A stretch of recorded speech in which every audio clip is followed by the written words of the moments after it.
Malam di istana selalu sunyi. Namun bagi Aisyah, sunyi itu terasa menekan dada. Setiap langkah kakinya di lorong marmer seakan menggema terlalu keras, seolah istana ini selalu mengingatkan, "Kau tidak seharusnya ada di sini." Sejak pertemuan di taman, Pangeran Khalid tak lagi hanya menjadi bayangan di kejauhan. Ia menjadi kehadiran yang nyata dan berbahaya bagi hati Aisyah. Awalnya kebetulan, lalu menjadi kebiasaan.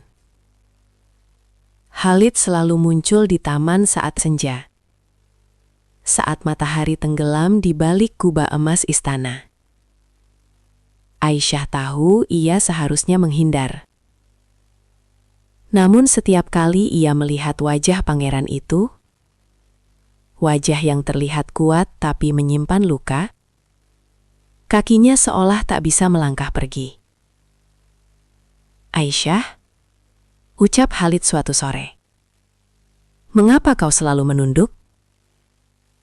Aisyah terdiam. "Karena saya tahu tempat saya, tuanku."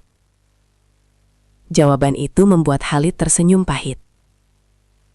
Di istana ini semua orang tahu tempat mereka. Dan itulah yang membuatku merasa terkurung. Kalimat itu membuat Aisyah menatapnya. Untuk pertama kalinya, ia melihat kesepian yang sama seperti yang ia rasakan sendiri. Khalid mulai sering bertanya tentang Indonesia, tentang desa, tentang ibu Aisyah, tentang mimpi.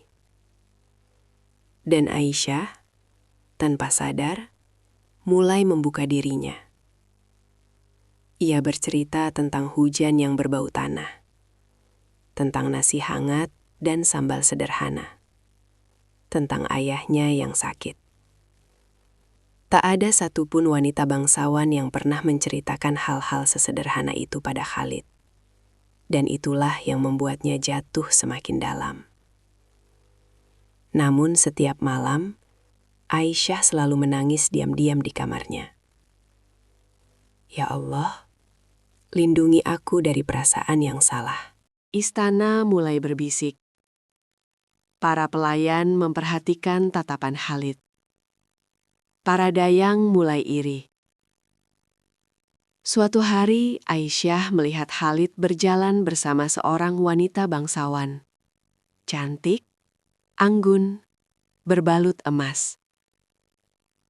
Dadanya terasa seperti diremas. Malam itu Aisyah menghindari taman. Namun Khalid mencarinya. "Kenapa kau tidak datang?" tanyanya. Suaranya terdengar kecewa. "Saya hanya pelayan, tuanku," jawab Aisyah dingin. "Tuan seharusnya bersama orang yang setara." Khalid terdiam lama. "Apakah kau cemburu?" Pertanyaan itu membuat Aisyah gemetar. "Saya tidak berhak."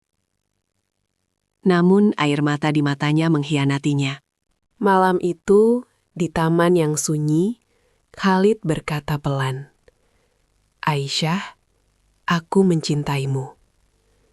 Kata-kata itu terasa seperti petir. Aisyah mundur selangkah. "Jangan, tuanku. Tolong jangan hancurkan hidup saya." "Aku tidak pernah memilih menjadi pangeran," jawab Khalid. "Tapi aku memilih mencintaimu." Aisyah menangis. Ia tahu, sejak detik itu, hidupnya tidak akan pernah sama. Hubungan mereka berubah. Tak ada janji resmi, tak ada masa depan yang jelas. Hanya pertemuan rahasia, hanya doa yang dipanjatkan dengan ketakutan. Aisyah hidup di antara dua dunia. Siang hari sebagai TKW yang tak terlihat, malam hari sebagai wanita yang dicintai seorang pangeran. Setiap sentuhan membuatnya takut. Setiap senyuman membuatnya lupa segalanya. Dan cinta itu perlahan menutup matanya dari bahaya yang mengintai. Suatu hari, kepala pelayan memanggil Aisyah. Tatapannya dingin. "Hati-hati dengan langkahmu," katanya. Istana tidak pernah memaafkan kesalahan perempuan kecil. Aisyah pulang ke kamarnya dengan tubuh gemetar.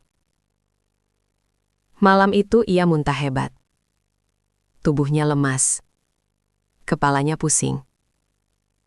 Ia mengira hanya kekelelahan. Namun takdir sedang menyiapkan pukulan terbesarnya. Beberapa minggu kemudian, Aisyah menatap kalender dengan napas tercekat. Ia menghitung hari dan wajahnya memucat. "Tidak mungkin," bisiknya dengan tangan gemetar di perutnya. Air mata jatuh satu persatu. Di kejauhan, azan maghrib berkumandang. Dan Aisyah sadar, hidupnya akan segera runtuh.